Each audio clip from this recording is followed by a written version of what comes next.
Boa noite, a paz do Senhor Jesus. Oh, glória a Deus. Que bom estar retornando, né? Compartilhando a palavra do Senhor. Hoje, pela manhã, no meu devocional, eu fiquei impactada com este capítulo de Ezequiel 20, o profeta Ezequiel, e mexeu muito comigo. E já tem um tempo que eu não tenho gravado a palavra, mas eu tenho meditado todos os dias. Tenho orado ao Senhor, porque a oração é o meu alimento, é a minha força. Ai de mim, se eu não buscar. Ai de mim, se eu não adorar, né? Miserável homem que sou, né? Miserável mulher que sou, porque Ele é a minha força, Ele é o caminho, Ele é a verdade, Ele é a vida, Ele é a raiz que nos sustenta, que nos mantém de pé. Ele é o nosso alimento. Nas horas alegres, nas horas difíceis, nós temos que mastigar essa palavra, ruminar, como rumina o boi, porque ela vai dando sustância para nos garantir, né? Para que a nossa raiz seja adubada, para que nós venhamos permanecer alicerçados ali na palavra do Senhor. Eu só vou deixar aqui, esse capítulo, ele vai do versículo 1 ao 32. Como ele é muito extenso, eu não vou conseguir expressar tudo aquilo que diz. Mas aqui nós vamos meditar naquilo que eu já li, que você vai ler também, e você vai entender o que Deus está falando comigo e com você no dia de hoje. Aqui na minha Bíblia tem o título assim, um resumozinho, né? Uma meditação para o nosso aprendizado, para ficar guardado, atado, né? E o dia todo tive outras situações, hoje foi um dia movimentado, né? A qual meu esposo atendeu 3 pessoas na parte da manhã, atendeu 3 na parte da tarde, e eu fico fazendo a recepção, recebendo as pessoas, né? E entre uma coisa e outra, fiquei assim bem, e a palavra, né, me deixou assim, mexeu mesmo com a minha estrutura. Por quê? O que diz aqui nesse capítulo é sobre os nossos pais, sobre os nossos antepassados, as coisas que se sucederam aos nossos antepassados, né? E os filhos, muitas vezes, repetem as falhas dos pais. E a verdade é que quando eu conheci a Cristo, que eu fiz uma retrospectiva da minha vida familiar, dos meus antepassados. Fiquei analisando, né? Porque minha avó foi assim, minhas tias, minhas primas, isso que foram acontecendo. E eu comecei a fazer uma oração de libertação,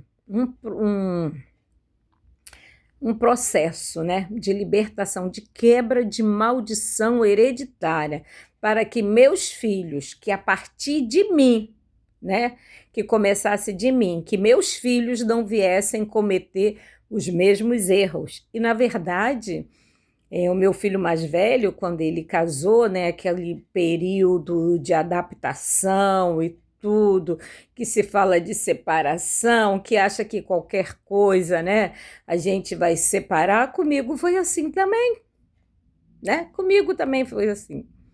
E eu já conhecia a palavra, né, quando meu filho casou, e eu disse, filho, no início eu até falei assim, tá bom, filho, mas depois que, assim, mergulhando ali na palavra de Deus, conhecendo, tendo intimidade, eu falei assim, filho, você já tem um filho, você foi criado sem o seu pai, Isso não foi bom para você e nem para mim, porque eu tive que fazer os dois papéis, né? Embora, assim, o pai dele veio a óbito, né? Ele, enquanto o pai dele vivo, ele teve uma convivência, muito pouca, mas teve, né? Que ele não tem muitas coisas, muita memória, assim, do pai. Mas, assim, eu falei, você não foi bom você ser criado sem o seu pai. E pensa bem no seu filho. E ali ele foi amadurecendo a ideia, e a minha nora também teve um encontro com Cristo, e foi aprendendo com a palavra, e as coisas foram mudando. E hoje, assim, é uma benção, né? A minha família, né? Porque também já aconteceu comigo, né? Porque eu já estou depois num segundo casamento também, né? E também aquele processo de adaptação, né? Que eu sou sanguínea e mais assim, não foi a gente casa, não é com pensando em separar, a gente casa pensando em constituir uma família, de sermos amigos, companheiros, adjuntores, né? Lado a lado ali, no meu caso, né? Que nós já somos maduros. Um fazer companhia para o outro, servir a Deus junto, caminhar junto, né? Um estender a mão para o outro. E outra, envelhecer sozinho não é muito bom, não é bom. Como a Bíblia diz, não é bom que o homem viva só, né? E a mulher também, vice-versa. E aqui, essa palavra veio bem assim a calhar, a falar sobre, escrevendo, que tem um título assim, Escrevendo a Nossa História. Mas eu vou ler aqui um trechinho aqui, que está no versículo 19, que o Senhor fala assim: Eu sou o Senhor, vosso Deus. Andai nos meus estatutos, guardai os meus juízos e executai-os, santificai os meus sábados, e eles servirão de sinal entre mim e vós, que saibas que eu sou o Senhor vosso Deus. Mas também os filhos se rebelaram contra mim e não andaram nos meus estatutos, nem guardaram os meus juízos, para fazer os quais, cumprindo, o homem viverá por eles. Eles profanaram os meus sábados, por isso eu disse que derramaria sobre eles o meu furor para cumprir contra eles a minha ira no deserto. Mas contive a minha mão e operei, por amor do meu nome, para que não fosse profanado perante os olhos das nações, à vista dos quais eu fiz sair. Também levantei a minha mão para eles no deserto, para os espalhar entre as nações e derramar pelas terras, porque não executaram os meus juízos, rejeitaram os meus estatutos e profanaram os meus sábados. Os seus olhos iam após os ídolos de seus pais. Por isso também lhe dei estatutos que não eram bons, juízo pelos quais não haviam de viver, e os contaminei com os seus próprios dons, nos quais faziam passar pelo fogo tudo o que abre a madre para assolá-lo, para que soubesse que eu sou o Senhor. Portanto, fala à casa de Israel, ó filho do homem, e diz-lhe: Assim diz o Senhor Jeová: Ainda até nisto me blasfemaram vossos pais, aos procederem traiçoeiramente contra mim, porque havendo eu o introduzido na terra sobre o qual eu levantara a minha mão para lhe dar, então olharam para todo o monte alto, para toda a árvore frondosa, e ofereceram ali os seus sacrifícios, e apresentaram ali a provocação das suas ofertas, e puseram ali os seus cheiros suaves, e ali derramaram as suas libações. E eu lhe disse: Que altar é este, aonde vós ides, e o seu nome tem sido Bamá, até o dia de hoje. Portanto, diz a casa de Israel: Assim diz o Senhor Jeová: Estais vós contaminado no caminho de vossos pais, e fornicais após as suas abominações. E quando ofereceis os vossos dons e fazeis passar os vossos filhos pelo fogo, não é certo que estáis contaminando com todos os ídolos. Até este dia, vós me consultares, ó casa de Israel. Vivo eu, diz o Senhor Jeová, que vós não me consultares, e o que veio à vossa mente de modo algum sucederá. Quando dizes, seremos como as nações, como as outras famílias da terra, servindo ao madeiro e à pedra.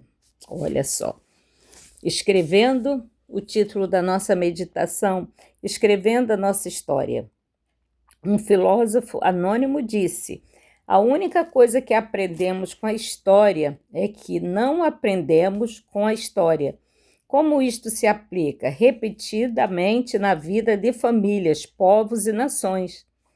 O povo judeu, através de toda a sua trajetória, foi persistentemente advertido pelos mensageiros de Deus, com respeito aos seus pecados e às suas inevitáveis consequências. As mensagens por eles proclamadas, bem como os relatos da sua conturbada história, foram escritos e preservados para que as gerações futuras pudessem deles se beneficiar, evitando cometer os mesmos erros de seus antepassados, e dessa forma alcançar as bênçãos reservadas por Deus aos seus fiéis.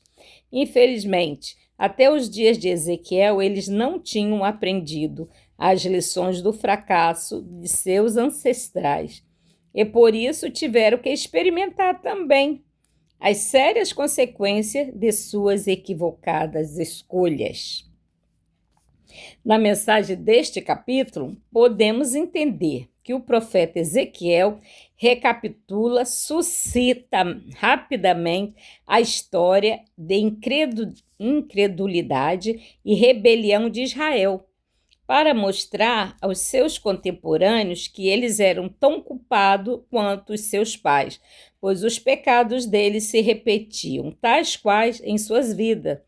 Mais uma vez é fortalecida a ideia de que o exemplo que passamos para os nossos filhos pode ser tanto uma bênção como uma maldição para a vida deles.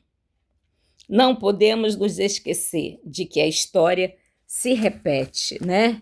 E nós temos que ver, né? Analisar a nossa história passada para que a nossa família para que não se repita isso. Quer dizer, a Bíblia está nos ensinando, é o nosso manual de vida para nos ensinar com exemplos reais, coisas que aconteceram e os problemas foram gerados, porque vieram de gerações em gerações. Quando nós conhecemos Jesus, nós temos que abominar essa repetição de fatos. Temos que analisar aquilo que é bom, que foi bom, que deu certo e o que não deu, para que a gente não venha viver. Porque quando nós confiamos em Cristo, Cristo nos dá estratégia, nos abre portas onde não tem parede, nos mostra o caminho, porque Ele é o caminho, a verdade e a vida. Basta tão somente que você creia nele, porque Ele é real e Ele está no meio de nós para nos conduzir. Ele é onisciente e onipresente, que nós temos que fazer a nossa parte, é vigiar, né? É estarmos atentos, é meditarmos nessa palavra, nos alimentarmos todo dia para que nós venhamos nos fortalecer, para que nós venhamos ter bom ânimo. Lembra que no início aqui que o Senhor fala para Josué, tende bom ânimo, e ele repete muitas vezes, esforça-te, esforça-te, esforça-te. Nós temos que nos esforçar para que a nossa herança, a nossa descendência, que ela não venha se repetir os erros dos nossos antepassados, porque nós somos co-herdeiros de Abraão, então nós herdamos também esses pecados, nós herdamos essas coisas, mas quando nós conhecemos verdadeiramente a Cristo, nós temos que dar um basta nisso, nós temos que a partir de mim, a começar de mim, parou, daqui para frente é uma vida nova com Cristo, amém? Aqui, vamos continuar aqui, a história nos ensina que os erros que vamos cometer, porém, o oposto disso pode também ser uma verdade.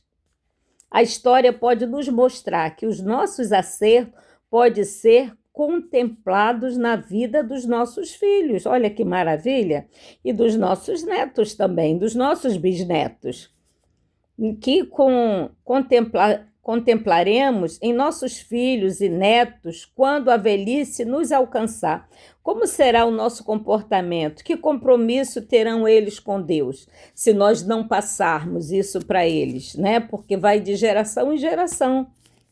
A história de uma vida consagrada a Deus, sabiamente conduzida pelos ensinamentos da sua palavra, dificilmente deixará de dar frutos para a vida eterna, porque uma árvore bem adubada, ela vai frutificar por muitos anos, por muitos anos. Olha, eu tenho um exemplo bem prático. Eu tinha uma mangueira na minha casa. E quando eu plantei essa mangueira, eu preparei a terra. Cavei um buraco, botava casca de legume, ovos, né? Tudo que era casca de legume, de fruta, preparava ali, misturava com a terra e tudo. Peguei esterco de gado, né? Fiz um buraco fundo e fui colocando ali, preparando, adubando a terra. Olha, quando esta mangueira deu, que maravilha! Que maravilha! Frondosa, um fruto bonito aos nossos olhos e apetitoso, gostoso. Os macaquinhos, eu sabia que tinha manga quando começava a cair, porque os sagui, né, os macaquinhos, eles comiam morcego, eles comiam a fruta primeiro do que eu, aí eu já ficava de olho que estava madura e ela deu aqueles cachos de manga, que coisa linda! Linda, todo mundo ficava maravilhado com aquele pé de manga. Agora eu não sei, né, porque eu me mudei, né, e tá lá, sem cuidados, né? E agora também vai passar a mão de outro, que o outro venha cuidar. Mesmo ele grande, dando fruto, eu cavava assim em volta, sabe? Tava sempre molhando, aguando assim ali a raiz, aquele tronco, mas que manga gostosa. E assim somos nós. Nós temos que ser adubados com a palavra do Senhor para que nós venhamos florescer, né? Que tudo aquilo que dos nossos antepassados fique para trás e que nossos filhos, nossos netos vejam a transformação, a frutificação, porque nós fomos enxertados na videira. Então, quando nós somos enxertados na videira, nós temos que dar frutos para a glória de Deus. Amém? Glória a Deus. Uma boa noite de salvação em Cristo Jesus. Estou muito feliz de estar compartilhando essa palavra, de estar gravando essa palavra, porque ela mexeu profundamente comigo mesmo, sabe? Tem palavras assim que vêm para abalar a tua estrutura, para te despertar, para acordar. E essa foi uma palavra para mim. Amém? Que assim como essa palavra mexeu comigo, que ela venha mexer com a tua estrutura, que você venha ser adubado pelo Senhor, para que tudo que não foi bom fique para trás, né? Fique esquecido no mar do esquecimento, e de você para frente venha frutificar, venha fazer a diferença, venha haver uma mudança. Amém? Jesus abençoe a tua vida, a tua casa, a tua família, teus celeiros, teu casamento, teus filhos, teus netos, né? A tua família. Seja frondosa, seja uma árvore frondosa, porque você é uma raiz adubada pelo Senhor. Amém? Glória a Deus. A paz do Senhor, meus amados.